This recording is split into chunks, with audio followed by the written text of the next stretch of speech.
साथियों नमस्कार। मैं भीमसेन राजभर, राष्ट्रीय अध्यक्ष मूल निवासी समाज पार्टी। इधर 2-4 दिनों से सुनने में आया है कि सुहेलदेव भारतीय समाज पार्टी के राष्ट्रीय अध्यक्ष ओम प्रकाश राजभर जी ने एक सेना का गठन किया है। वो भी राजा सुहेलदेव के नाम पर सेना का गठन किए हैं।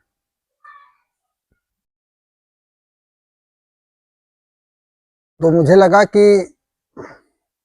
इस पर चर्चा करनी चाहिए, बात करनी चाहिए, क्योंकि इनको सेना की आवश्यकता क्यों पड़ गई।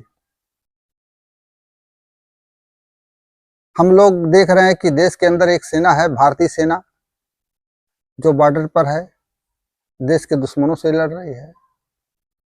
इतिहास में जाते हैं तो राजा सुहेलदेव विदेशी आक्रांताओं से लड़ने के लिए उन्होंने सेना का गठन किया था। तो विदेशी आक्रांताओं से लड़े थे, देश की रक्षा की थी। लेकिन ओम प्रकाश राजभर जी ने जो सेना बनाई है, ये किसे लड़ने के लिए उन्होंने सेना बनाई है, उसकी क्या आवश्यकता पड़ गई है। अब तो कोई राजा रहा नहीं, अब तो कोई जो है इस तरीके की व्यवस्था नहीं है। तो आखिर इन्होंने राजा सुहेलदेव के नाम पर सेना का गठन क्यों किया, किसके खिलाफ युद्ध इनको लड़ना है। राजभर समाज के नौजवानों को वर्दी पहना करके किससे लड़ने के लिए प्रेरित कर रहे हैं। राजभर समाज की एक ही लड़ाई थी, आरक्षण। अनुसूचित जाति जनजाति के आरक्षण की लड़ाई थी। इस लड़ाई को तो 11 साल के अपने कार्यकाल में भारतीय जनता पार्टी की सरकार रहते हुए 2 बार मंत्री बन करके भी इस लड़ाई को उन्होंने नहीं लड़ी। तो लड़ाई तो आरक्षण की है, और आरक्षण मिलेगा सत्ता से, और खुद जब सत्ता के अंदर हैं ये, तो लड़ाई किससे लड़ने जा रहे हैं, कौन इनका दुश्मन है, किसके ऊपर हमला करना है। तो ये बात साबित हो रही है कि आरक्षण की लड़ाई को इन्होंने दरकिनार कर दिया और अपने परिवार और बाल बच्चों की लड़ाई अब लड़ने के लिए इन्होंने सेना बनाई है।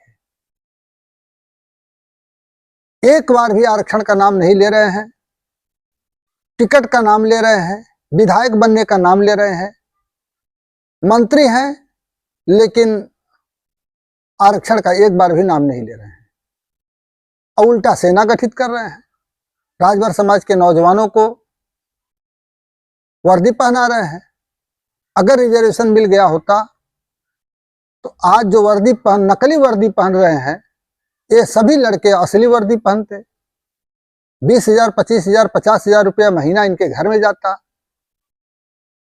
अपने बच्चों को असली वर्दी पहना रहे हैं विधायकी की, सांसदी की, और राजभर समाज के नौजवानों को नकली वर्दी पहना रहे हैं। यही इनका चाल और चरित्र है। अगर SC ST का रिजर्वेशन मिल गया होता तो प्रत्येक गांव से कोई होमगार्ड होता, कोई पुलिस होता, कोई अधिकारी होता, चपरासी होता, कर्मचारी होता, गांव गांव में नौकरी मिल जाती। राजभर समाज के लोग, नौजवान लोग पढ़ लिख करके आगे बढ़ते और नौकरी प्राप्त करते, कोई सेना में भर्ती होता, रिजर्वेशन का लाभ मिलता। तो जो जिस लड़ाई को लड़ने के लिए इन्होंने पार्टी बनाई, उस लड़ाई को भूल गए, और आज इतने दिनों के बाद मंत्री मिनिस्टर हैं, इनके पास सुरक्षा व्यवस्था है, इनके पास सारा कुछ है, और आज जो है सेना का गठन कर रहे हैं, और भी सत्ता में रहकर सेना गठन कर रहे हैं। सत्ता के बाहर रहते तो सेना का गठन करते तो बात समझ में आती कि सत्ता से लड़ेंगे। खुद सत्ता में रह करके सेना गठित कर रहे हैं। दुश्मन कौन है, किसके खिलाफ इनका पैगाम है, ये सेना किस लिए बना रहे हैं। ये सेना बना रहे हैं राजभर समाज के नौजवानों को गुमराह करने के लिए, नकली वर्दी पहनाने के लिए। असली वर्दी अगर नहीं पहना सके तो सोच रहे हैं नकली ही पहना दूं, और वो भी नकली वर्दी पहना करके अपने बेटा बेटी अपनी जय जयकार कराऊं। यही इनका चाल और चरित्र है। आरक्षण की लड़ाई के लिए अब ये सेना नहीं बना रहे हैं, ये सेना जो बना रहे हैं, ये सेना जो गठित किए हैं, जो नौजवानों को वर्दी बांट रहे हैं, उनको अपना झंडा देंगे, अपना डंडा देंगे, अपना नारा लगवाएंगे जिंदाबाद का, अपने बच्चों का नारा लगवाएंगे, और इनके बच्चे भी उसी तरीके के हैं कि अब आरक्षण का एक बार भी नाम नहीं लेते। ये खुद नहीं लेते और वो भी नहीं लेते। टिकट चाहिए घोषी से, इसकी बात याद है। 20 टिकट चाहिए, ये बात याद है। मंत्रालय चाहिए, ये बात याद है। आरक्षण चाहिए, ये बात भूल गई। तो मैं खास तौर पर राजभर समाज के नौजवानों से, भाइयों से अपील कर रहा हूं, बताना चाहता हूं कि इनके नकली वर्दी से आपका काम चलने वाला नहीं है। आपको असली वर्दी चाहिए, और असली वर्दी तभी मिलेगी जब आपको आरक्षण मिलेगा।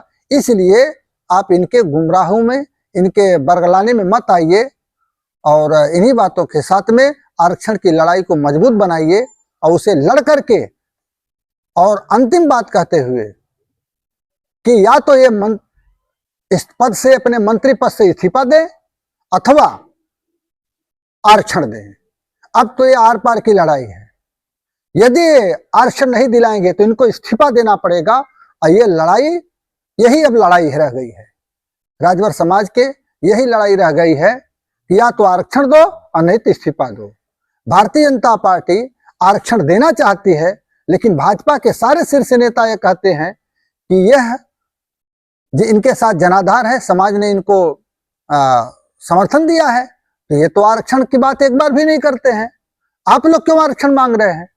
इसलिए जब तक ये मंत्री रहेंगे तब तक आरक्षण नहीं मिलेगा। इसलिए अब फाइनल लड़ाई है, या तो आरक्षण दे अथवा पद से इस्तीफा दें। आप लोग इस बात को आगे बढ़ाइए, अधिक से अधिक लोगों तक इस मैसेज को पहुंचाइए। नमस्कार। जय मूल निवासी समाज पार्टी जिंदाबाद।